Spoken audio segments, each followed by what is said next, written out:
Okay, the first gun up in our range testing is our M91/24 I got from Bud's Gun Shop. At this point here, I will tie in the card that you can see how when I cleaned it, took it apart, and did my review of how I received it from Bud's. Now, with this model, a lot of controversy about being inaccurate and that because of the conversion, which I clearly don't have enough information about how they convert it, but supposedly the long rifle was sawed off, and with the gain twist rifling, this creates a problem where the bullets aren't stable. Not quite sure. And also there is an asterisk which is on a lot of these, and some people describe it as reboring or re-rifling, and some people are telling me a different source that what they did is just machine a little bit off the back of the barrel and rechamber it, more or less extend a bad chamber or a bad thing. But the rifling in that is very clear on this gun. Okay, it's got a nice bore. So I figured when I started testing, I'll start with these first. So let's go to the range and see what it does. Okay, so what we're going to start off with is 123 grain. And I'm only going to shoot 2 rounds each of the PPU ammo because I'm kind of assuming that it's not going to be that accurate, and plus I'm going to reload something. So basically this is just for testing, and I got like 40 rounds, and I'm going to use the ammo to test in different guns. So we're not going to shoot a ton of ammo. And we're going to use the same sight picture with all the ammo, no matter what.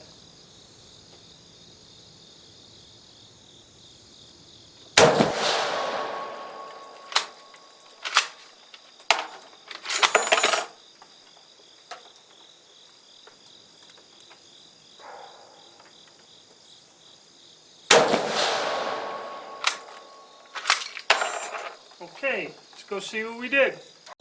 Alright, aiming for the center, slightly high and a little to the right, spread out. Does not look like it's keyholing. Those are pretty solid hits. So even at that range, 6 inches high, which is to be expected, not too terrible. It isn't keyholing. So it kind of goes to show you the quality of the rifling also has a lot to play in here. The Royal Tiger ones, I think that guy was shooting at 10 foot and they were keyholing. Alright, I'll tape these up and I'll put 2 of the 139ers through it. Okay, it's kind of coming down to bore condition, I believe. Because as you see with my other example that I had, the older one that is not from the recent batch coming in, it shot. Even with my good ammo, shot wild. So I'm going to run 3 of the 143 grain. We're not getting any keyholing at 50 yards. Actually, not that terrible of a group for a surplus gun.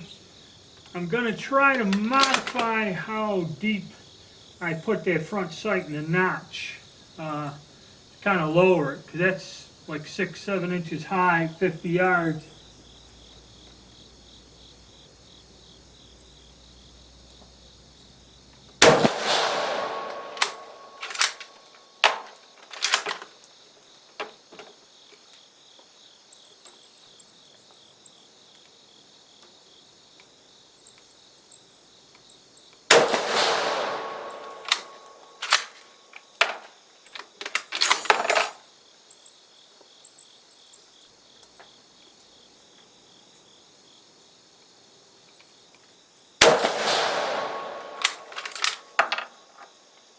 Alright, let's go see what we've done.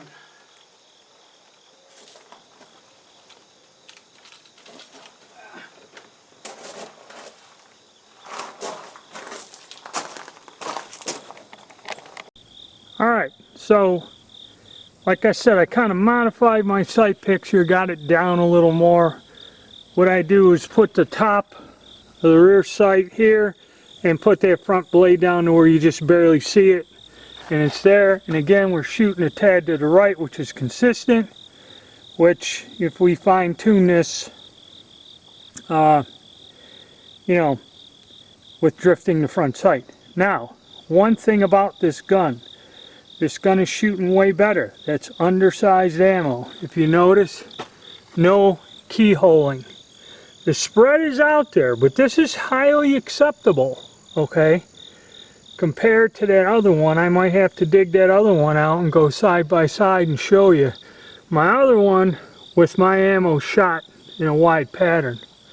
So these guns have good bores. So now I'm going to try to put 5 of my correct jacketed bullet.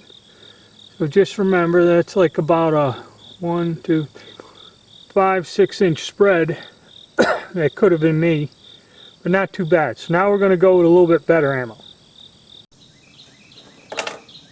Alright, now I'm going to put 5 of my hand loads using a Hornady bullet. And this is comparable. Some people have asked me about the Stenner ammunition. They're using the same components I am in my reload, except they're just a commercial reloader. And they get $31 a box. So, I'm going to see how this all kind of comes down. I want to make sure that I taped up my holes, so hold on a second. Alright, I did. I didn't want to skew the test results. So, and I might even pull it a little to the left. Just since this... Or you know what? No. I'm going to use the same online to see if it's the ammunition. Not me.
Alright, let's go look.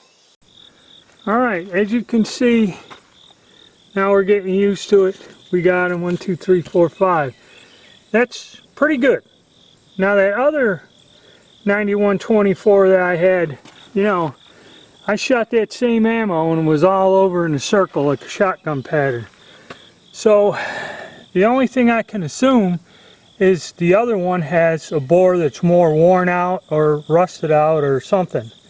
Okay, this gun is shooting very well for a 91-24. So a lot of that crap about the conversion, you know, and I had, the only example I had shot like crap. That's not the case. This gun is shooting well. I brought the 91 TS just to make sure. We're going to compare that too today. So let me go to my cast bullet. You can come back and see that's 2.5 inch group, say, at the widest. Not too shabby. Alright guys. Alright, so last but not least, we're going to do my magic cast bullet, which everyone has asked about. And even though I've been doing some calculating to give you a rough idea, it's still going to cost me about 25 cents a bullet, which it's getting close there to the PPU bullet, but I do use Hornady gas checks in here. I make a quality bullet, and that's why I get quality results. I'm trying to work on it, and several people said they're interested in this bullet and the load, and I'm going to see if I can get something that'll get the price down, make it reasonable, more economical to shoot, because then you can have fun. When it ain't costing you an arm and a leg, then it's all right.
And this load can also be used in the Vetterli 70, 87 15s safely.